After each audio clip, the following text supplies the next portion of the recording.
November 22nd, Two Revelations. The Bible reading is from Psalm 19. Verse for today. The heavens are telling of the glory of God. Psalm 19 verse 1. Have you ever stopped to consider how ridiculous the theory of evolution really is?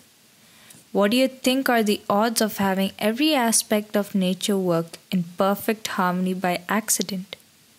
They're about the same as throwing some car parts into a box, shaking it, and having an assembled car emerge.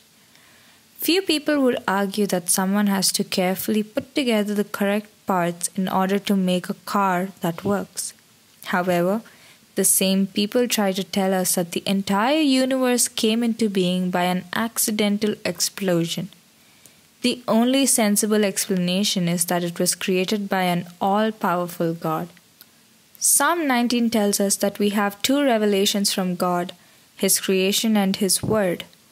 Just as we know that God did create the world, we can believe the truths in His Word. Amen.